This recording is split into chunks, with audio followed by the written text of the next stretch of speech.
All right, so as you know, this session is expanding outlets for your farm products. Our presenters tonight are Suzette Snow-Cobb and Jacob Vincent.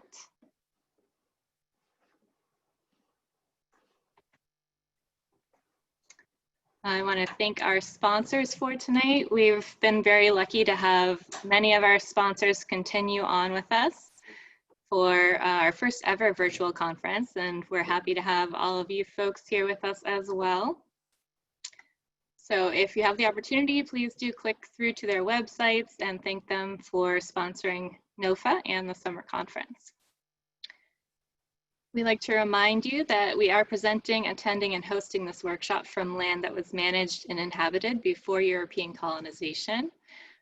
I am hosting from the center of Massachusetts, which was at one point Nipmuc Nation. So if you see yourself on the screen somewhere, take a minute to find out what native lands you may be on currently or have been near. And you can also see the link there if you'd like to zoom in a little bit. The interactive map is pretty fun to play with.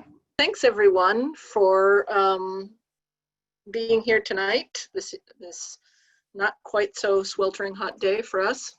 And so we're gonna, here's what we're gonna do for the next hour and a half, our session. We're gonna do a little bit of who's in the room, introduction wise, and then for about 10 minutes worth, not much, we're gonna do just a little bit of why co-ops and why are we interested in having the, why do we think that co-ops are a great place for you to have an outlet for? And then Jacob and actually we also have some folks from Middlebury Food Co-op. Larry Montague is also on the call. I saw Larry, and they will all share what happens at their co-op and what they look for there as a buyer perspective. And then we'll have a little bit of time, also plenty of time for questions and discussion.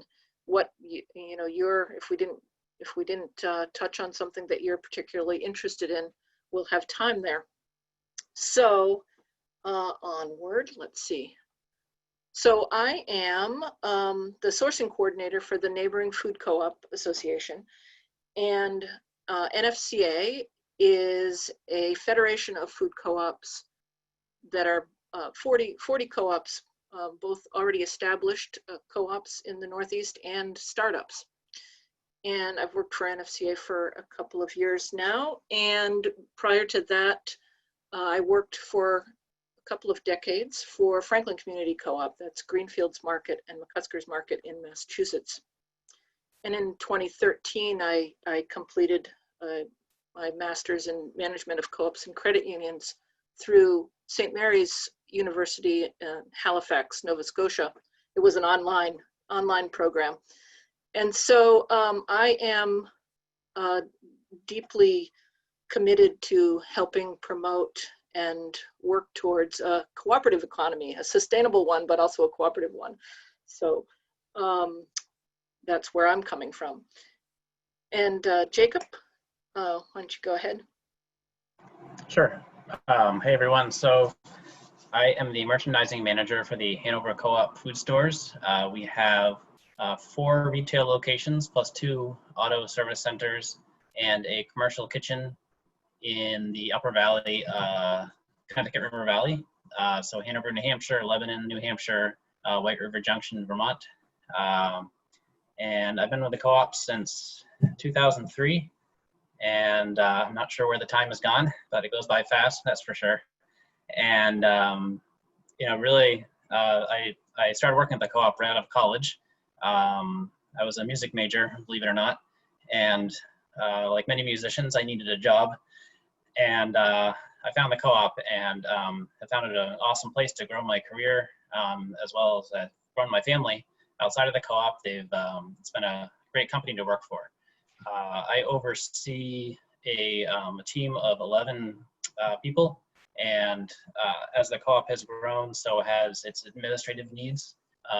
And so our our centralized merchandising team is responsible for our vendor relationships, the products that we carry, pricing, promotions, negotiation with vendors, as well as the database of products that we carry.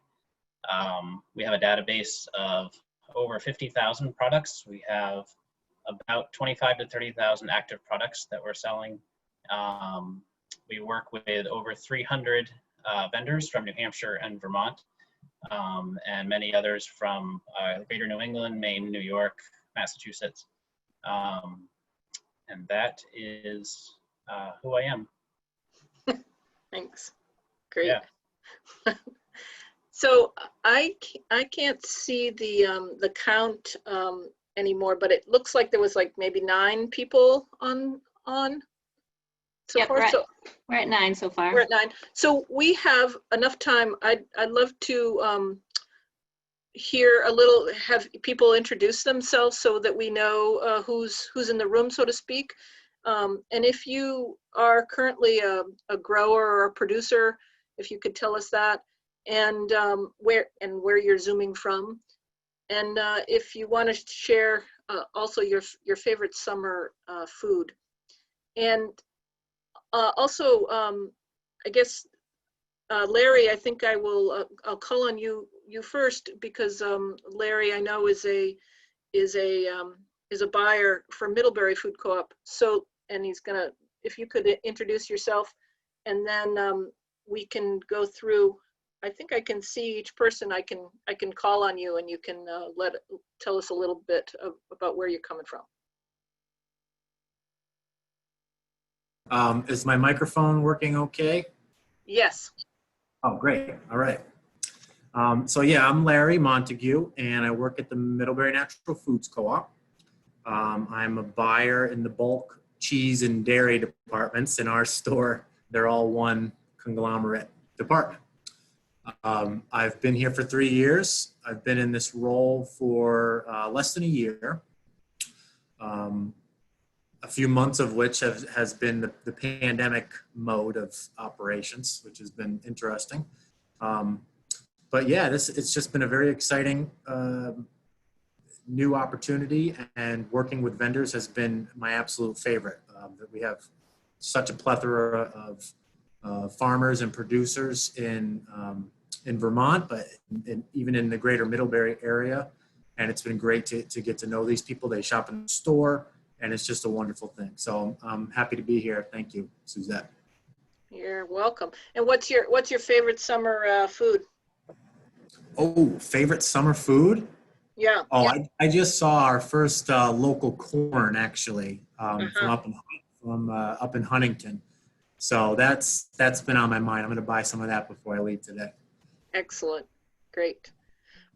So there is, let's see, Joe,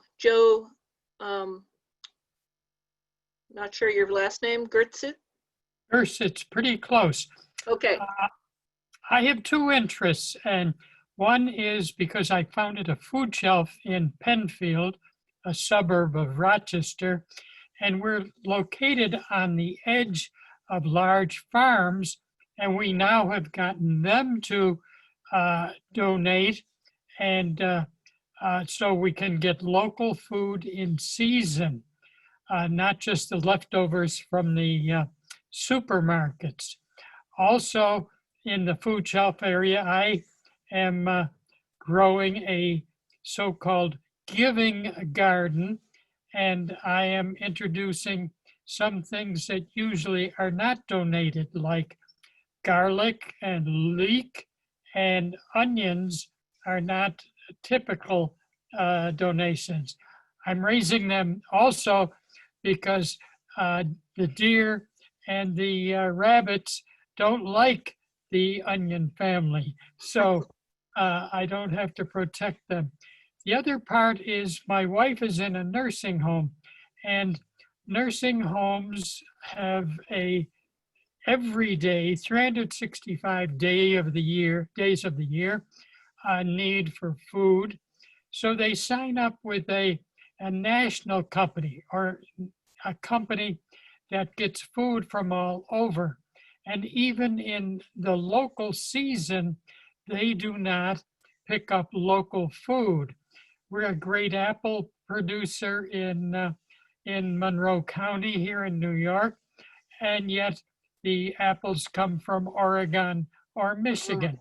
And it is hard to break into this annual budget and annual needs of the nursing homes. So I keep encouraging the nursing home to food staff to get food locally, and it's a long haul. Yeah. End of my message. What's your favorite summer food? Do you have one? I have to go along with Larry, corn on the cob. Yeah, okay. Yeah, a nursing home as institutional food is, I'm sure, a challenging area, as with other institutions trying to make some headway with that. Let's see, I have Susan McDonald. No video. Hi, that's me. I'm Susie. I am a gardener in Connecticut, and I'm just interested in the topic. And I think my favorite summer food might be hardy kiwis. Oh, that's a good one. Yeah. Yeah, kind of a tropical feel. Good. And you said Connecticut? Yep. Okay, great.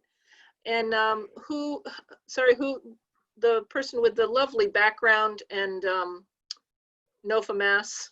I'm not sure. Hi, it's Laura Davison. I should change my my name there. Sorry. That's all right. I'm a farmer at Long Life Farm in Hopkinton, Mass. And I'm also a NOFA staff member. I help farmers to navigate the certification process when they want to become certified. And I'm also a soil technical analyst. My interest is about co-ops is from a supply perspective. I joined the Assabet Valley Co-op, which is not currently open. Hopefully sometime in the future they will be open. Mm-hmm. I'm looking forward to working with them. I don't think that there are any other co-ops close to me, but I could be wrong about that, but certainly interested in knowing if there are. There's not. And Assabet's moving along, so that's great, but not nearby in Massachusetts, that's for sure. And what's your favorite summer food? Well, I do like corn too, but it's the one thing I don't grow because I'm only on 2.5 acres, but I would have to say tomatoes. Okay, great. Let's see, so in my screen, there's someone below you, but I don't see a name. Looks like you have spices in the background. Is there someone? You might have to unmute.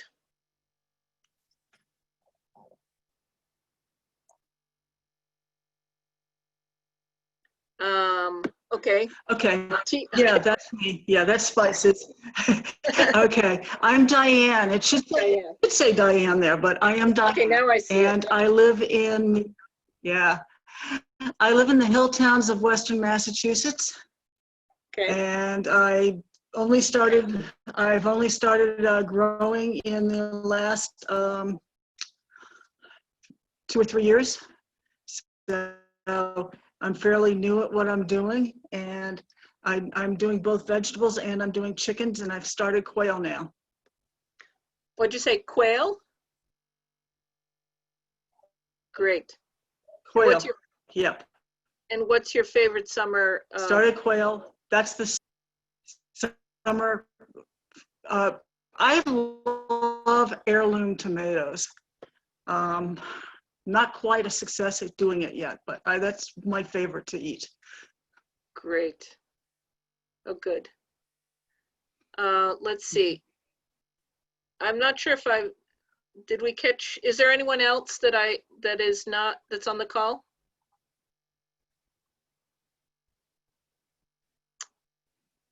Okay. All right, well, if there's, I don't know if,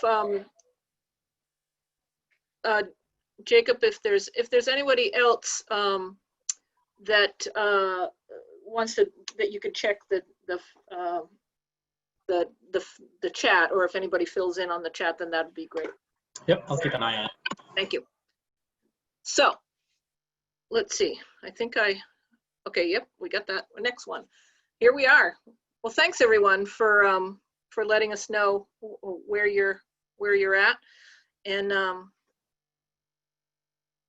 so we can't. It seems we can't do anything right now without recognizing the unprecedented state that we are in with the pandemic, and it's resulted in, as you all know, I'm sure, dramatic disruption of local economies and unprecedented depression level unemployment. People are really scrambling, and we already have a consolidated food system. It's becoming even more and more concentrated in the control of that system. Family farmers and farm workers are at even more risk.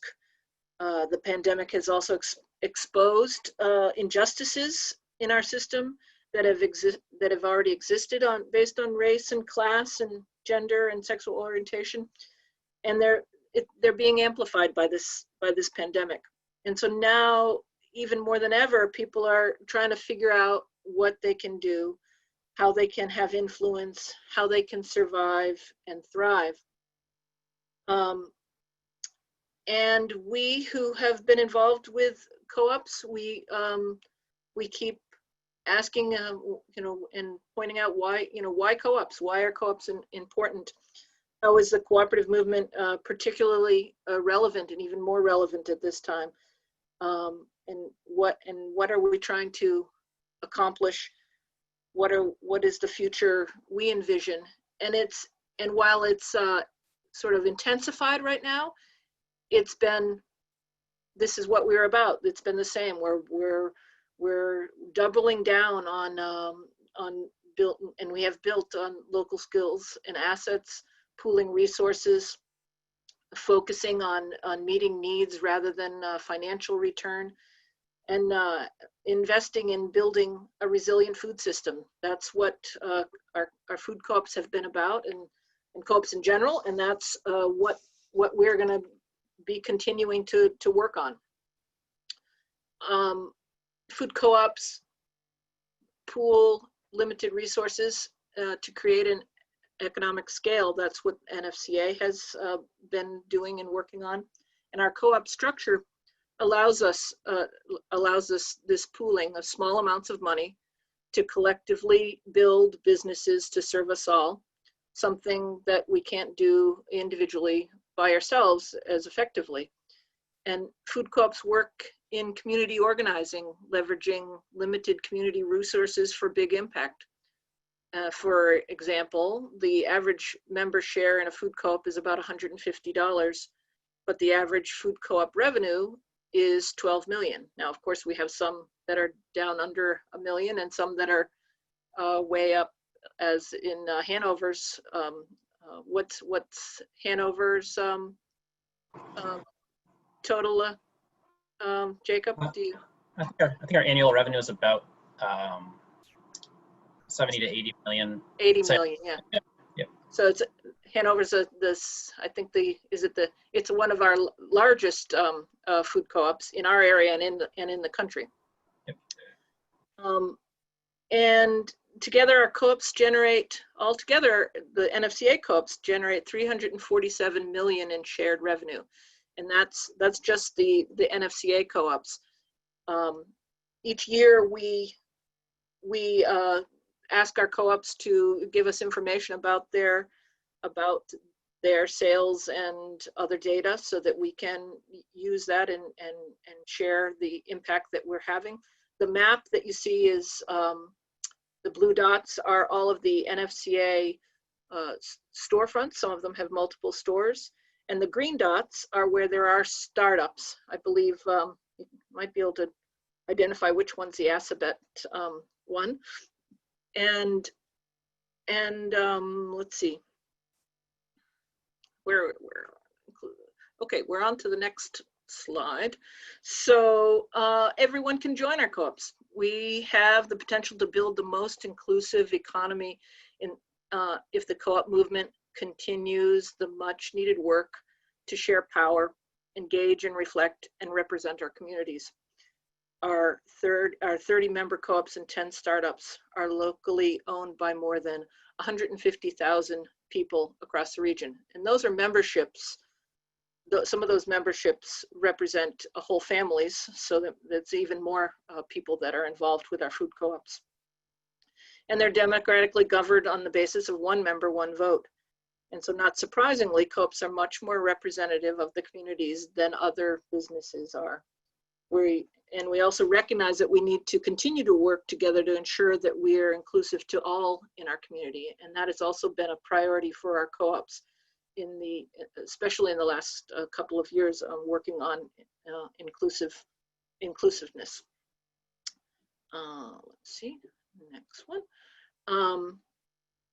Our food co-ops prioritize people over profit, and that makes the difference in the time of crisis when our health is at stake, where we need businesses that are focused on our needs versus lining the pockets of individual owners or distant shareholders.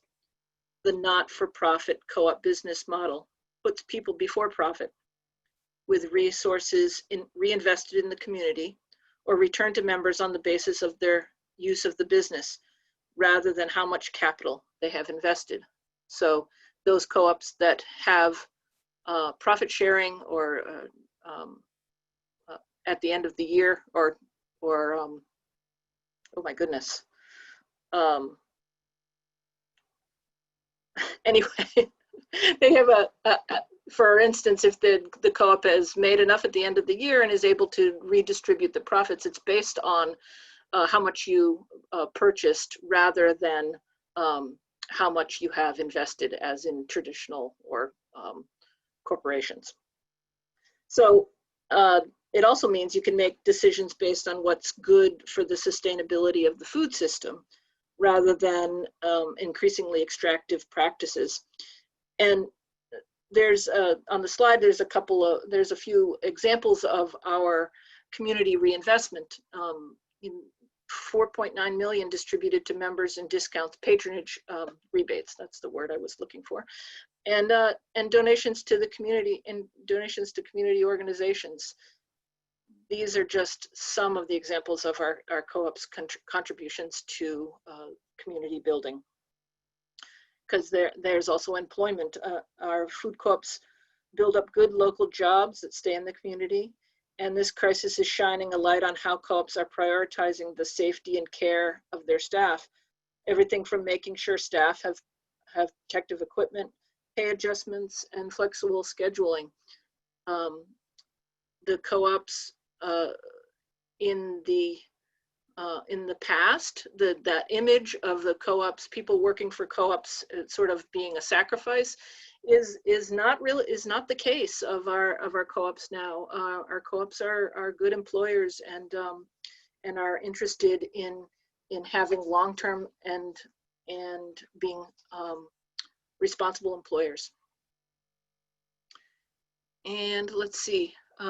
Food co-ops build a sustainable food system and economy. And this crisis is and will continue to hit farmers hard. And how can we help? It seems almost daily I am reading something else about food crisis. And so more and more relevant, the control of the local food system matters. And food co-ops create a way for us to support local farmers by doing things like buying substantially more from local farmers and farm producers. Like, how can we increase that our purchasing, and being stable and trusted year round. Those two ways to have outlets is important for our farmers and producers. Last year alone, our co-op sold over $93 million worth of local products. And that local is defined sometimes slightly different from in each of our co-ops, but as a whole, it's meaning that we're purchasing from our region rather than from across the country or across the globe. And with our co-ops working together, we're also able to organize programs like our Cave to Co-op program. So our regional artisan cheese is featured each month, and at a special price and highlighted by the producer and promoted. And then it enables sometimes some of those producers to have some exposure that they might not otherwise have, and also to have the consumer be able to purchase and try something that they might not otherwise have gotten because it was not featured or not in the price range. In 2019, we moved over 5,000 pounds of cheese just through this program. And then there's organic produce. Of course, co-ops have been long promoters of organic produce and farming. And the food co-ops build community infrastructure. There's a track record of food co-ops weathering crises like this one, maybe not quite the same as the pandemic now, but the majority of our food co-ops not only survived, but thrived during the Great Recession. And 2 of our co-ops opened post Depression era. And so of our store front, those co-ops that have storefronts now, this is the breakdown of those that have been around and have survived. And we have long-term commitments to local and regional producers. There's many a story of people who said that they started in the co-op and then were able to expand, had the support of the co-op as one of their first markets, and then were able to expand and grow. And this is my last slide on this. And food co-ops anchor wealth in the community. I guess we can't stress it enough, because we're rooted in our communities. Our food co-ops won't abandon our communities in search of higher profits. Now, that doesn't mean that some haven't closed or have had troubles, but the reason for them leaving is not to leave in search of higher profits. And we all know of examples of stores who aren't making it enough, and so just closed on a dime, and no longer have that outlet. And we have long-term commitments to local and regional producers. Because our co-ops are assets to the community, we're accountable to the community, and so it's in our interest to see the co-op thrive and build relationships. This photo of the Urban Greens co-op. Urban Greens opened in Providence, Rhode Island, just a little over a year ago after organizing for quite some time. And they already have a great track record of supporting local producers, and are rapidly becoming a seriously integral part of the Providence neighborhoods that it's in. So I'm going to pause just for a moment and see if there are any questions around this section, just around sort of co-ops in general. And if not, we'll just move along anyway. But does anybody have anything they'd like to comment or question? You can also have it in the chat if you think of something after. So we're going to get to the meat of this. So you're interested in selling your product to the co-op. That's a good question. We hope that there are more and more people that are wanting to do that. And basically we broke it down into 3 areas, and we're going to get into those areas a little bit more in depth for each of them. There's the planning section, being realistic about what what you can actually do, and then the other legal and licensing needs. And so I'm gonna go to the next slide. And Jacob, you can go from here. Yeah, absolutely. And yeah, definitely feel free to interrupt if you have a question or something doesn't make sense. I'll tend sometimes to speak in retail language, and I forget that not everyone speaks the same language. And feel free to throw something in the chat as well. And sorry, Jacob, let me know if when you want to go to the next one too. Just yeah. if you feel ready. Absolutely, thank you. Yeah. So some of the questions that that we ask as buyers, as well as you know, we would have someone who is interested in having the co-op carry their product would ask these questions as well. And the first is, does the co-op already carry this type of product? So you'll see the second bullet point there says category saturation. So this is a really important question. And basically what this means is, and if you can picture yourself, you are consumers as well, if you picture yourself going to the store and you go, for instance, to the, well, we're in Vermont here, so the maple syrup section, right? And chances are you're gonna be presented with a huge selection of maple syrup. And as a consumer, that can be overwhelming. And you know, consumers want to be able to make a choice, and usually, especially with, you know, kind of online shopping becoming a big thing now with the pandemic, consumers need to be able to make a quick and easy choice. So category saturation is when we have too much of the same product in the store, and that results in none of the products performing well because either customers can't make a choice, or they're simply just going to buy something that they would normally buy, and new products don't have an opportunity to sell.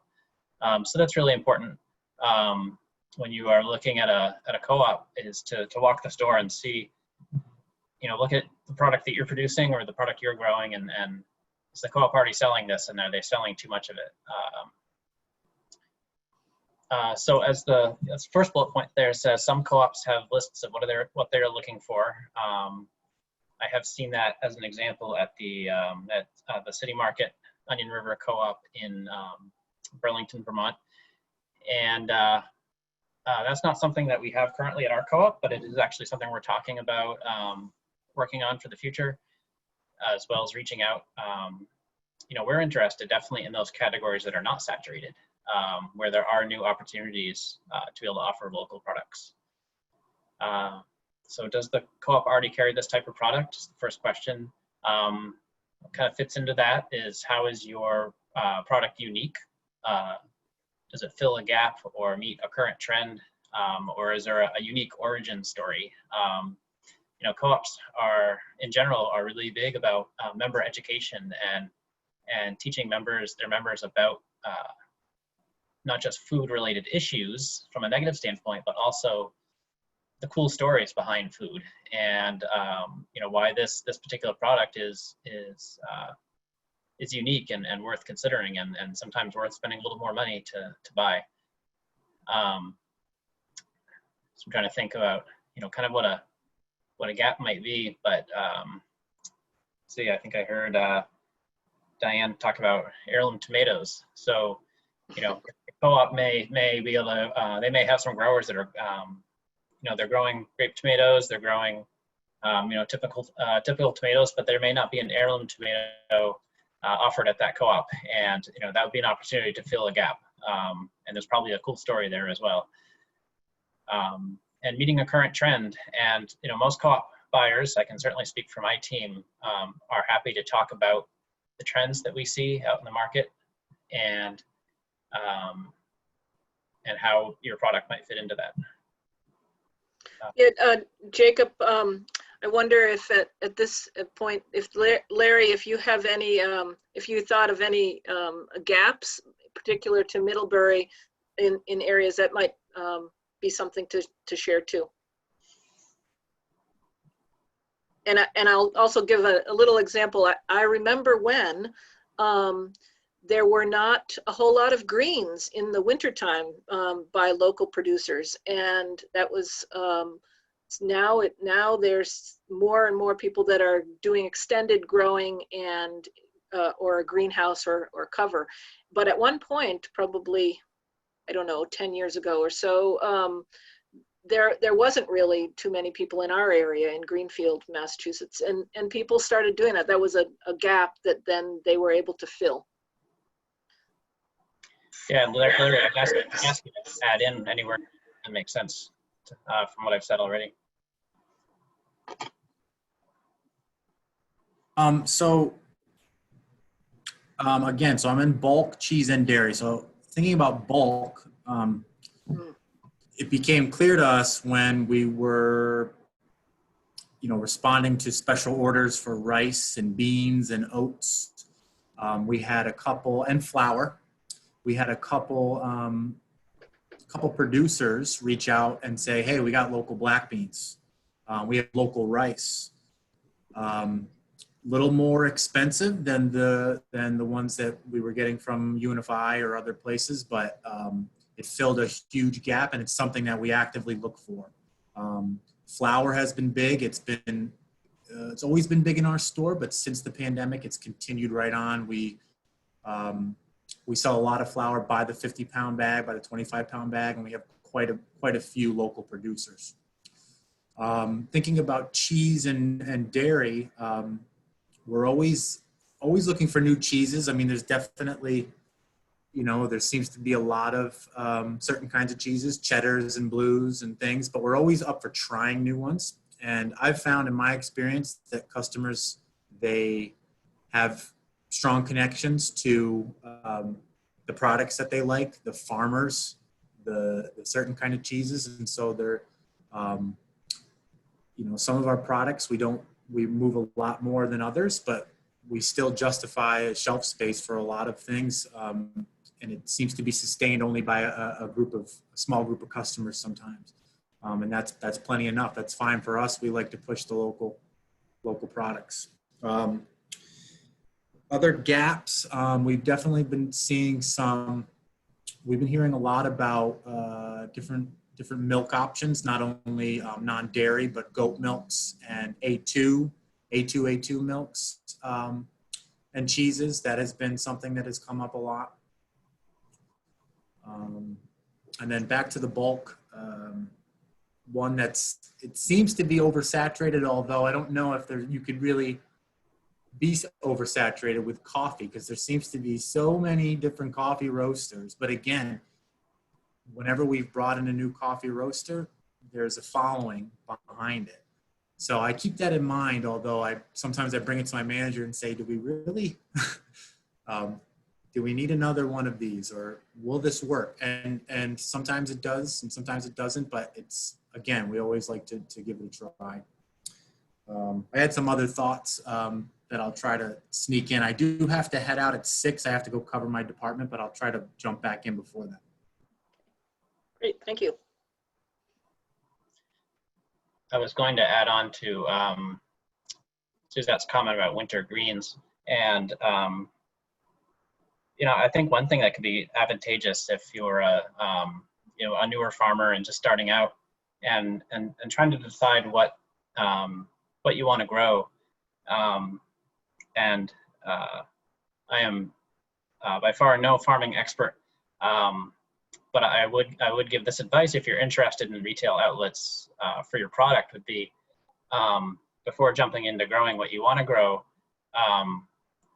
find out what the market's looking for and what those gaps might be. We had years ago, maybe a decade ago, maybe more, did not have a local source for asparagus. And we approached one of our local corn farmers and said, hey, are you interested in asparagus? It takes 3 years before you can provide us product, but we'll contract with you. And it's not something we typically do, but for this type of situation, we were asking this farmer to make an investment, and he did. And We now have a local source for asparagus, which our customers get really excited about every year in the spring. So as a grower, to be open to you know, communicating and talking with co-op retailers about, you know, what they could use to fill a gap, it would be a mutually beneficial situation. Next bullet point, is it in line with the co-op's mission or policies or merchandising policies? So it's important to understand if some co-ops will have policies about their products.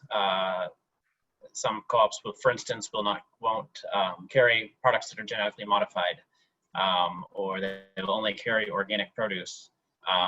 So it's important to be aware of those, and a co-op will make those policies pretty clear when they're approached by a potential supplier. And then packaging and marketing materials being quote unquote retail ready.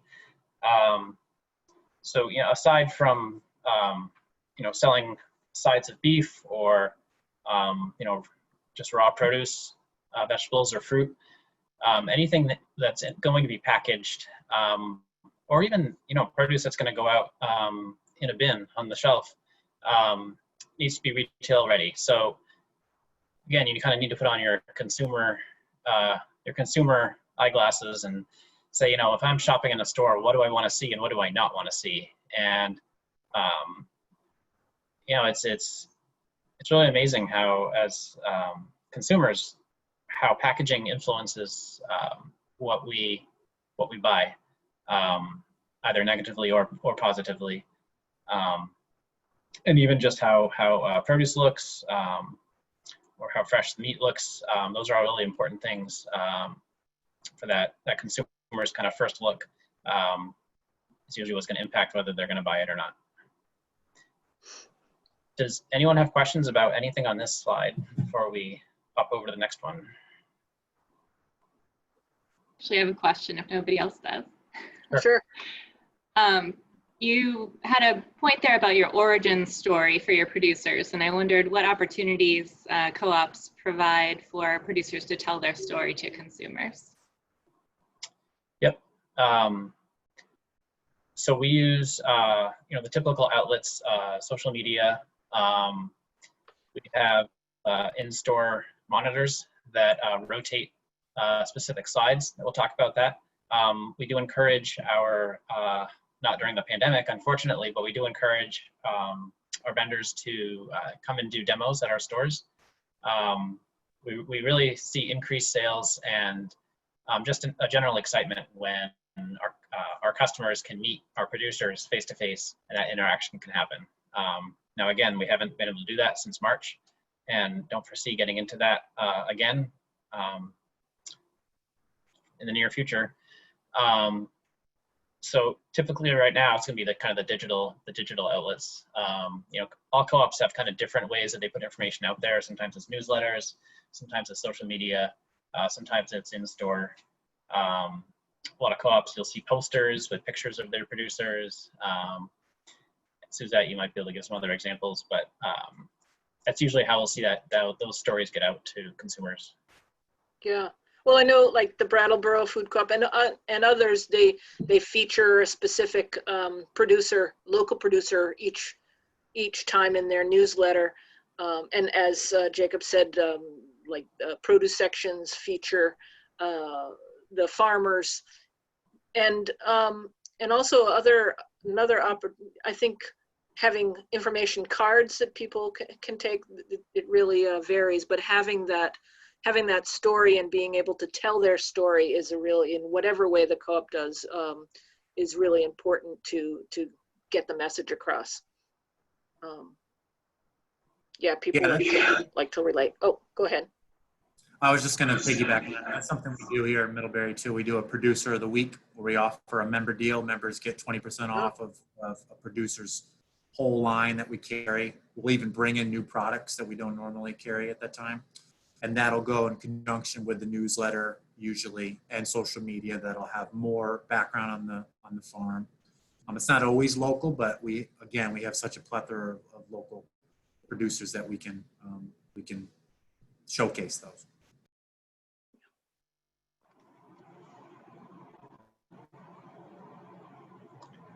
Are there any other questions about this information on this slide or what I've talked about? Want to jump to the next one, Suzette? Sure. Oh, yeah. I just say for a plug, this comic is Rhymes with Orange, and they've the artist has said that we can share it to use it to promote co-ops. She's good with that. So being realistic. So, price at what you need. So we are often asked, not often, I'm sorry, that's not correct, but we are sometimes asked by our producers, how much should I charge? How much should I charge you, the co-op, for this product once we've agreed to sell it? And we answer that question by saying, you charge us what you need to make. That is not typical in the greater world of corporate retail. And I'm sure it's no secret that very large corporations will tell their vendor partners what they will charge, and that's not what we do. We want all of our local producers to be able to make a living at what they're doing, a sustainable living, to be able to raise their families. And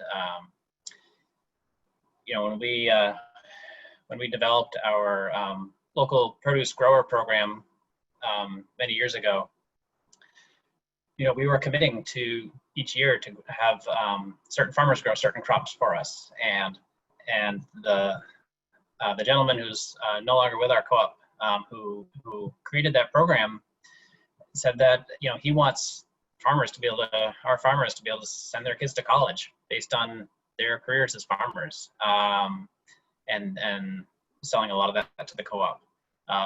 So we want you to price at what you need.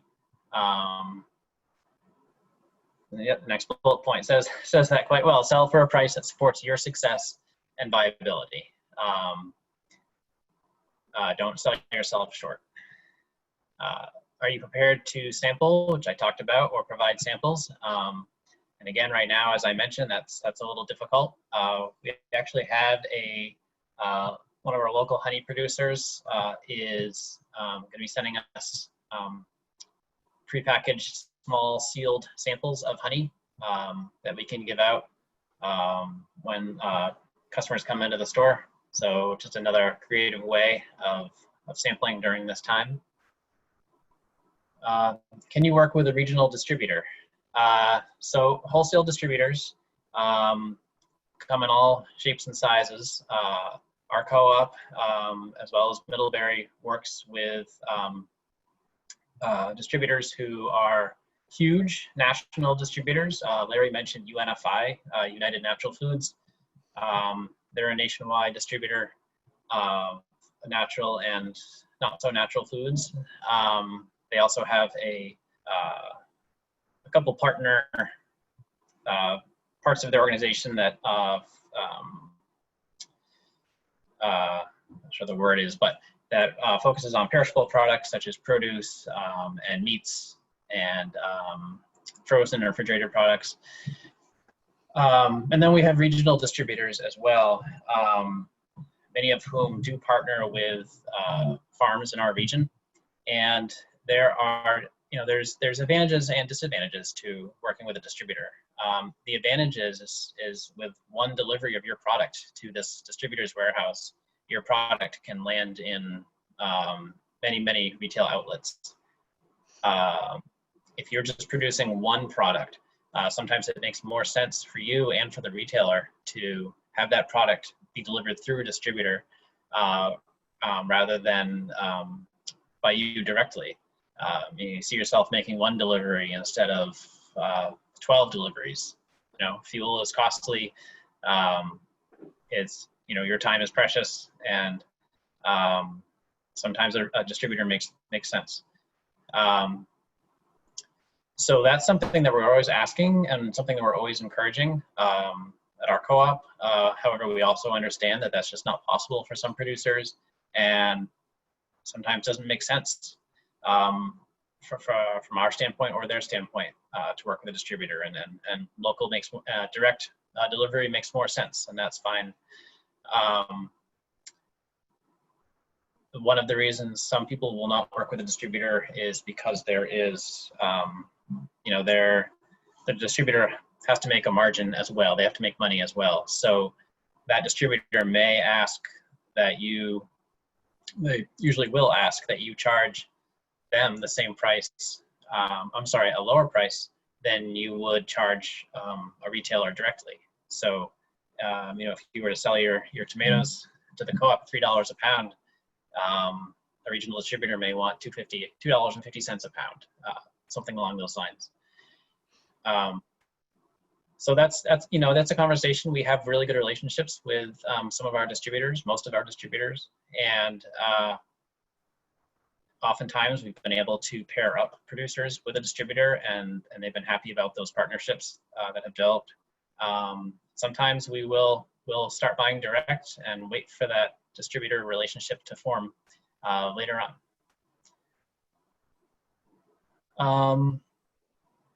Being realistic, so ordering, delivery, and product availability is efficient and consistent for buyers. Yes, so co-ops are pretty busy little stores, and as Larry has to go cover his department in a few minutes, he can speak to that when you're on the sales floor, but also responsible as a buyer and a department manager, you get a lot on your plate. So it's definitely important that as a producer that you're prepared to work with retailers when they need to place an order, that there's good communication there, that they know how to get in touch with you, how to get in touch with them. Delivery is always going to have to happen at a certain time. Every co-op will have receiving policies and hours in place when product can be delivered.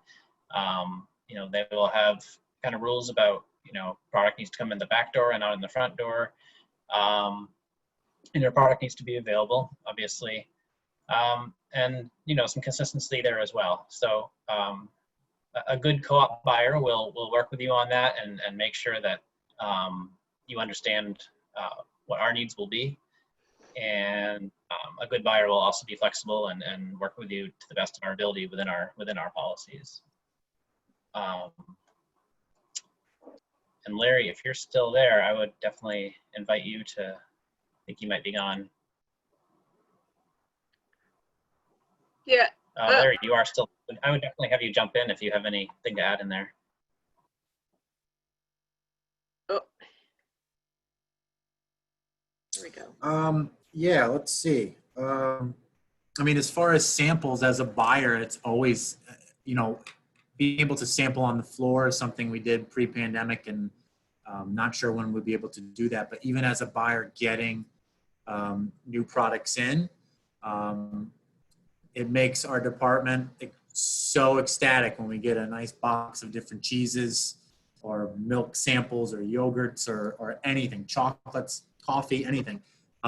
And it helps because we can actually, because we are, the democratic process goes right into the staff as well. And it's nice to include all of our staff in making the decision as well. I've never, since I've had this job, I've never dictated bringing in any sort of product. It's we put it out to multiple staff and get feedback. I think that was it. Yeah, I believe that's it. That's a great point, Larry, about even if we're not able to sample to the public in a way that's right now, having staff be able to try whatever the product is, because then if they try it, they can also speak and convey to the customer about the attributes and support it that way. The other plug that I would put around distribution is that if, and it goes along with consistency too, is if you are at a size that perhaps it makes sense to work with another farm or a couple farms and to provide some consistency. Maybe you might want to consider forming a co-op of your farms to then be the distribute yourself to the food co-op. And that's, you know, a Deep Root, which is in northern Vermont and Canada, is started off in that way, and now they also have success in direct sales to many of our co-ops, and they are a co-op of farms, which probably people may know of them. And there's other smaller ones too, but not too many of them. So you might consider that.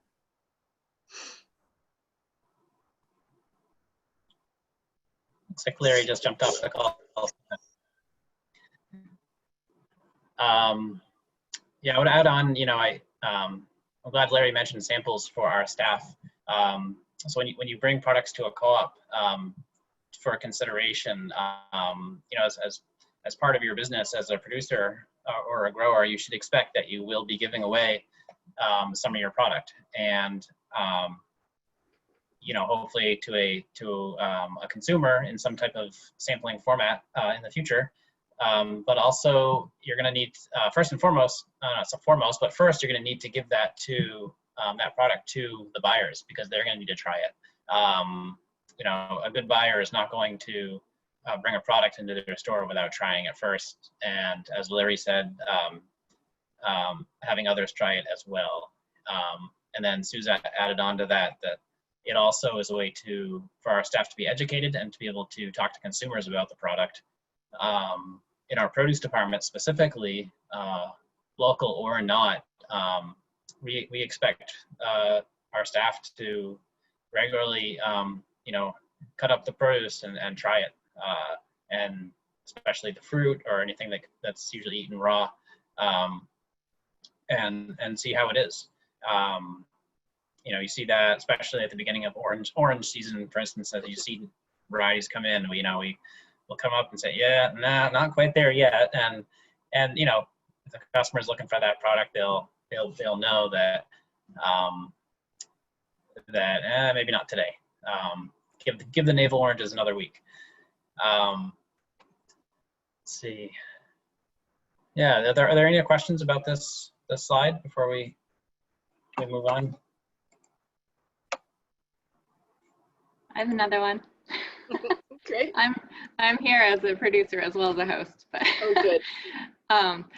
If you do work with a distributor, whose job is it to contact the co-op? Is it the distributors or the producers to see if you're interested in carrying?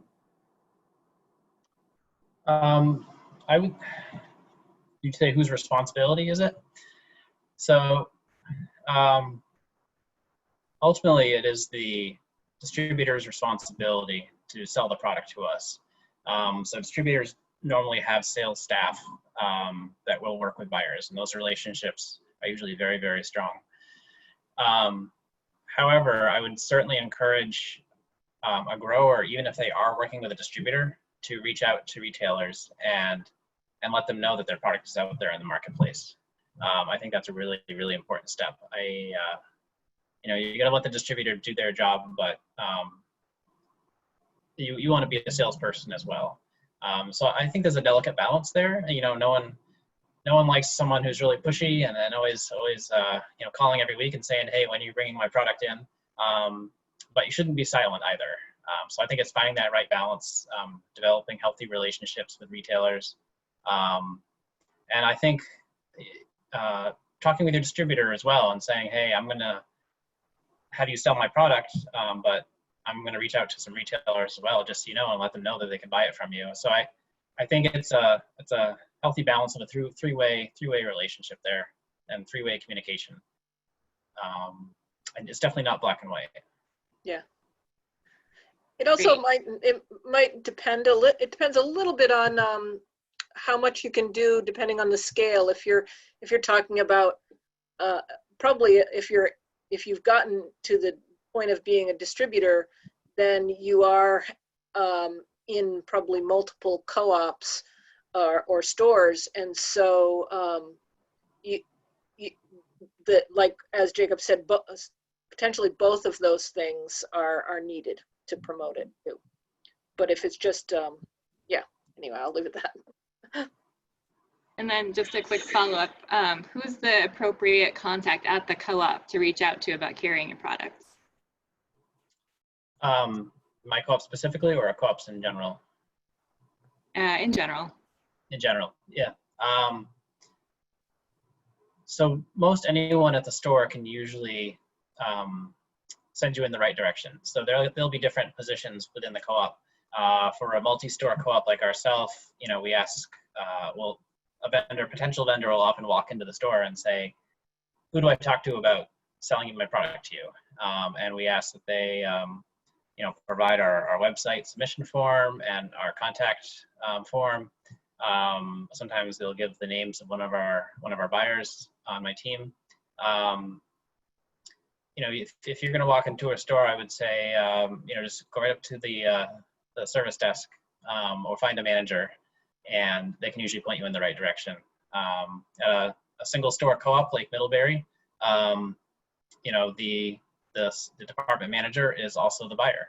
In which case, you could probably walk in there, and if you're lucky, you'll meet Larry, and Larry will say, "Yep, I'm the guy you need to talk to. I'm pretty busy right now, but if you can give me your information, I can get you. I can get back in touch with you, and we can start a conversation." So it's not hard to be able to talk to the right person. Does that answer your question? Yes, perfect, thank you. Okay, great. Any other questions about this slide? And All right. that's a good segue, because we have a little bit more about that on the next slide too. Awesome. It's a great picture. Portland Food Co-op. Those produce folks have some great photos that they've been doing lately. It's funny. So legal needs and agreements. I am not a legal expert, so I probably wouldn't be able to answer detailed questions if you had them. But Suzette, please jump in if you have something to add on or need to correct me. But every state has regulations around producing, selling product for both the grower and the retailer. So those are legal, and then there's just simply organizational policies within each co-op. Not all co-ops are the same as far as their policies. Those policies are developed by each co-op on their own. There's probably similarities, but you should never expect that they would all be the same. So even if you were going to two different co-ops within the same county, you should expect policies that are different and unique to that co-op. So yeah, each co-op will have a vendor agreement or specific policies. Our co-op does not, except in the case of the asparagus that I mentioned, and there may be a couple others out there, we don't sign contracts with our vendors. It's just a handshake agreement. But we do have policies around receiving products, what we expect from an invoice, which we talk about there, payment terms. The W-9 is a tax form that we have to collect, and IRS requires us to have on file for all of our vendors. There's food safety protocols. That's huge. You know, when you're producing a product, it's very, very important that you understand and practice food safety, and that you understand the regulations of your state. We take food safety very seriously at our co-op, and I would say most co-ops probably do. for a number of reasons. It's just common sense for one.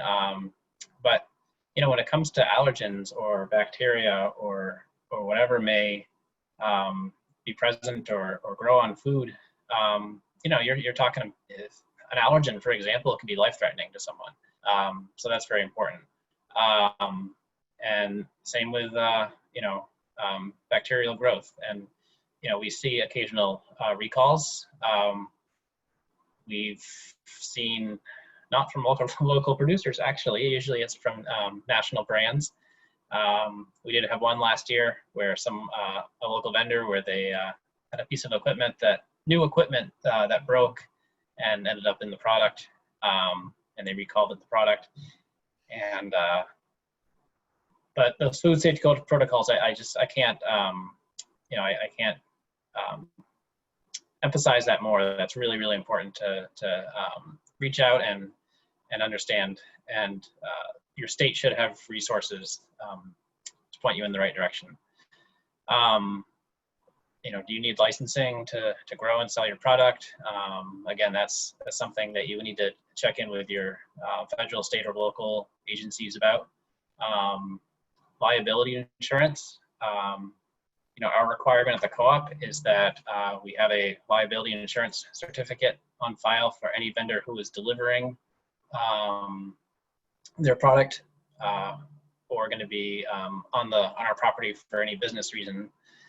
And we do not require it for our vendors who ship their product to us.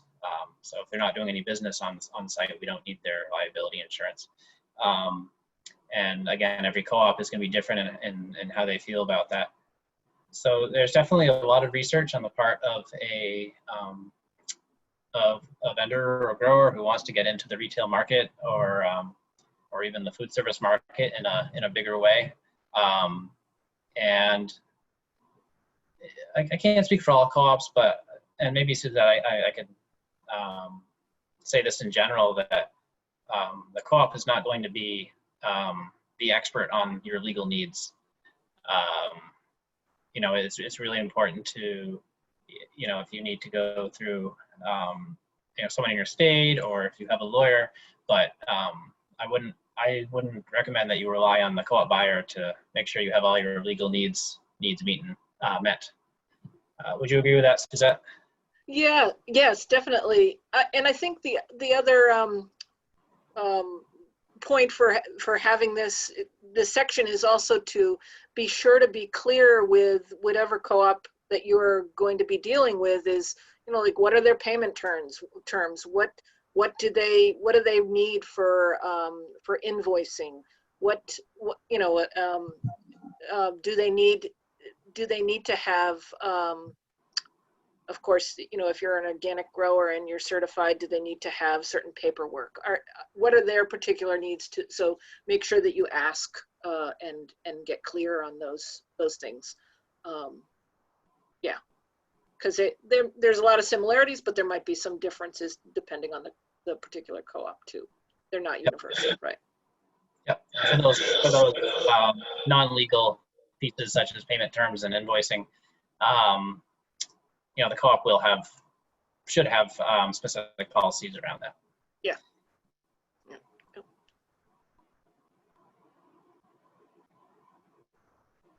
So if there's are there any other particular questions around this section?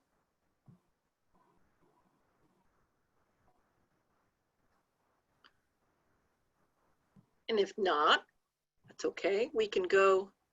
I haven't paid attention to the chat since I have this. I don't know if nope, nobody in the chat. Okay, great. So the next one, the next slide is this great Portland Food Co-op produce folks again, but our last slide, second to last slide, has some resources too, and some of them are around examples of vendor agreements and like the links to Hanover's gaps that they're looking, not Hanover's, City Market's gaps list. But at this point, I guess if there's any particular specific questions to what you all are either thinking of in growing, or clarifications needed, or questions in general, this is the time. Yes, Suzette, Laura, I was just curious about member investment. Besides the membership fee, are you familiar with how co-ops have fundraised utilizing their members for small loans? Yes, yep. So there's, our food co-ops have done capital campaigns or other member loan drives in different forms, but, and they are, oh, what's the term? No, I can't quite think of the name of the term of how that, so I know, for instance, Real Pickles, which is a worker co-op, they're owned by their workers, but they did have a investment fundraising, basically loan campaign, and they have investors, but those investors are not, they're not voting shares, so they purchase shares. So there are ways to be able to have co-ops raise money through investment that are not voting shares, if that answers the question. And then there's other co-ops that have also done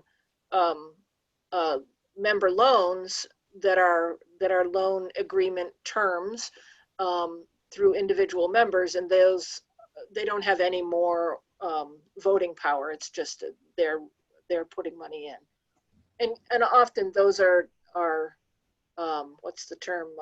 They're not the first to be paid off if there was a if there were other loans with banks or financial institutions. So they would be a riskier loan. But there are many co-ops that have raised lots of money from their members to invest, startups and existing co-ops. River Valley Co-op in Northampton is one example. They raised, I should know what they raised, but it was multiple, I think over $1 million for their second store. And the most co-ops, do they return a certain amount to the members, or how does that work? There was a slight glitch. Say that again. Do most co-ops return some proceeds to the members? Well, you know, I think that it's all over the map as to what, I don't think there is a patronage dividends. Now, Jacob, do you know what has Hanover done patronage dividend in the last few years at all? Do you know? I'm not sure, no. Yeah, I know it, depending on, you know, like I know City Market in Burlington had done some, but then when they did their second store and expansion, they knew that they weren't going to be able to do patronage dividend for a number of years. Even a little tiny co-op like Leverett Village Co-op for a number of years was actually able to do a patronage,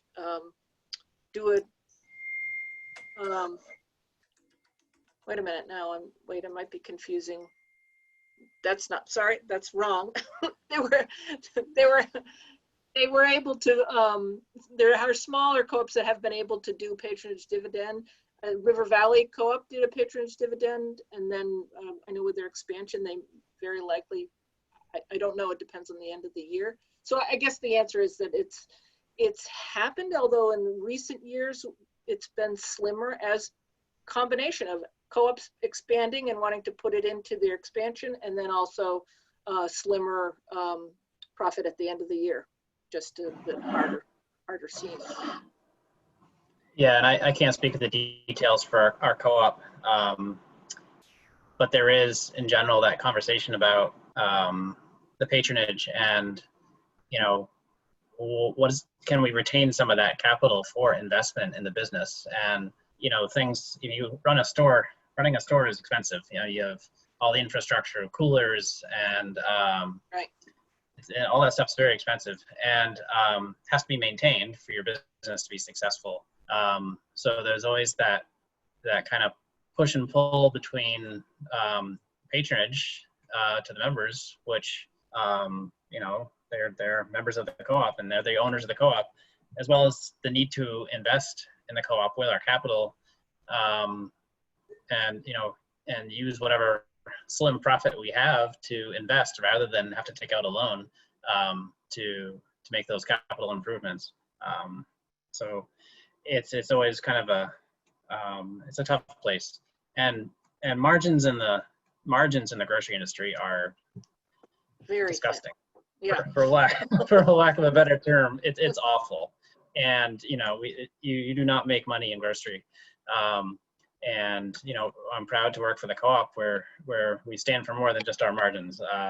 You know, we have a triple bottom line. There's a financial bottom line, but there's also a social bottom line and an environmental bottom line.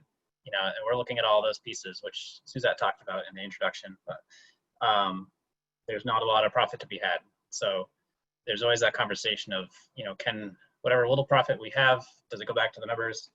And if there's a change in that, the members, I believe, often have to vote on that as well. If there's a change in how that patronage is used.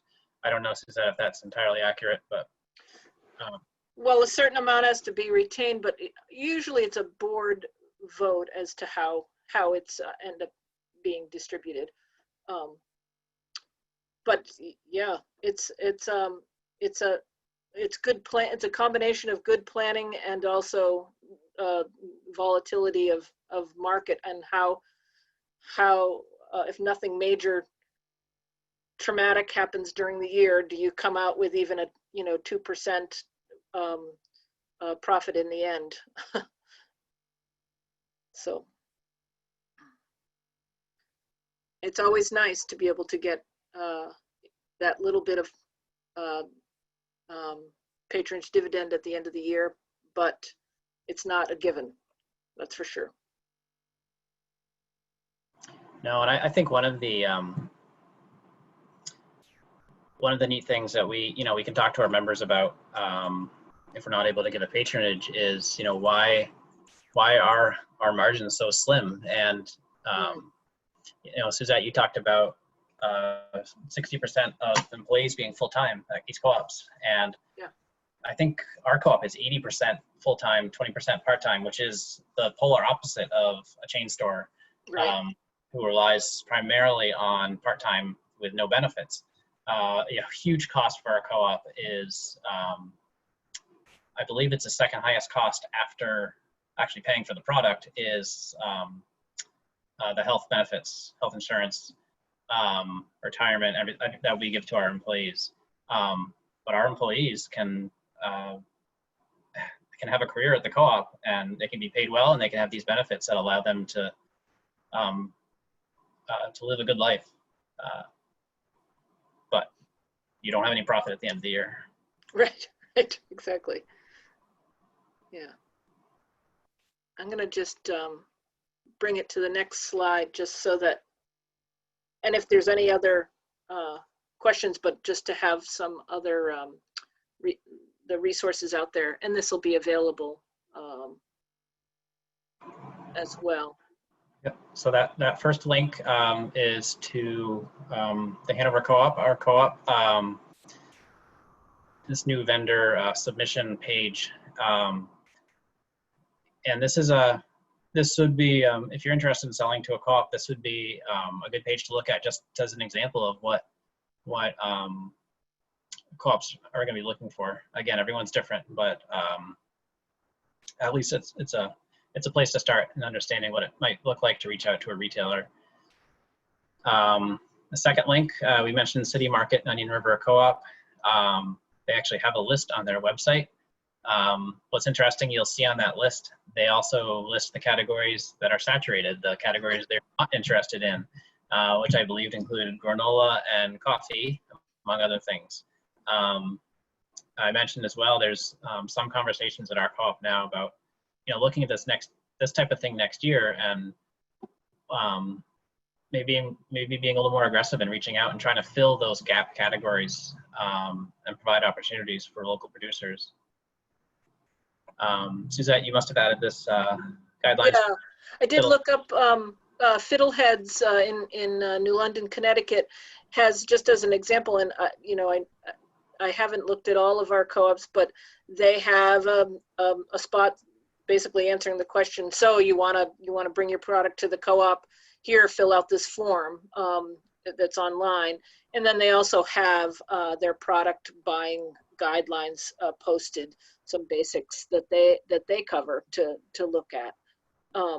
It's a good place to start checking out the co-op near you, what they have on their website. And then of course the food safety link is a good one to check out. And I also included maybe the NOFA folks probably already might be familiar with some of the other food processing centers, but here's a couple on there that I listed. The Farm Bridge is in New York State, and they do freezing and value added for local and regional farmers. And then there's other food processing centers as well, which if you aren't familiar with, can check them out to see if that is something, especially with value added, works for you. And they also have potentially, like the Franklin County CDC has some resources around just some business needs in general too, depending on where you're at in your production.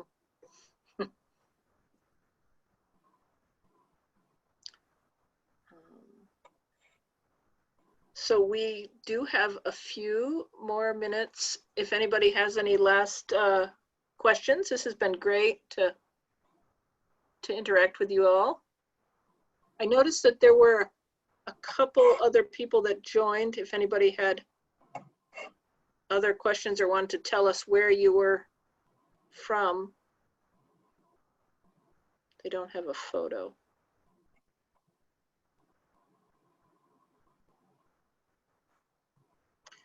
Excuse me. So Suzette and I have we have our contact info on this slide, and Christy just included them in the chat as well. So feel free to reach out to either of us if you have questions that you think of later that we didn't answer tonight. We're happy to help. Thanks very much. Fantastic. That was a great presentation, lots of really great information. If people are not looking at the chat or have come in late, we did put a link in the chat when we first started to a Google Doc where you can sign up for either a copy of these slides or for the NFCA email list. And if you will click through that link at the very top of the chat, you can go ahead and just enter your information there. And I think, Suzette, you'll be the one to reach out. Is that right? Yep. Yes. Great. And Excellent. also, if anybody has, thoughts on presentation wise, what makes sense to include or not include, we love doing workshops with NOFA for next year, or feedback is welcome. Yes, definitely. I did put a link to our survey. So we just created a survey that you can go ahead and fill out for this session. We ask for others for you to fill out a survey for each session that you do go to. So if you've been to one prior to this one and haven't filled it out, you can submit 2 separate surveys with that same link. And we can share that feedback with you, Suzette and Jacob, if you're interested. Yeah. Great. And I just have a couple of follow-up comments. The next session does begin at 7, so you can check your program book to see what workshops are at the next session. There's also live music right at 6:30 following this presentation by a group called Hawthorne. And I checked out their Instagram today, and they say that they're not your mama's folk. So they're a fun band. Hopefully you'll check them out. I'll put the link to that in the chat, or you can also find it in your program book. And the last couple of comments, we do have our virtual vendors. Hopefully you've checked out that website on our website. If you haven't done that yet, please do that. A lot of the same vendors that we have at our in-person conference have listings there. So you can find them there, find your favorite things that you usually get at the NOFA Summer Conference. And we also have a virtual raffle going on, which is the fundraiser for our scholarship fund. So for people who are unable to afford the fee to come to one of these conferences, we do have scholarships available that cover that. So you can go to our raffle, the link is in the chat, and hopefully bid on some really great products. And that's all I have. Thank you again. This recording will be available after the conference, and certainly reach out to me or to Suzette or Jacob with any questions. Thanks for coming. Thanks, Christy. Thanks for the support. Bye, guys. All right. Bye-bye. Thanks, Jacob. We'll see you.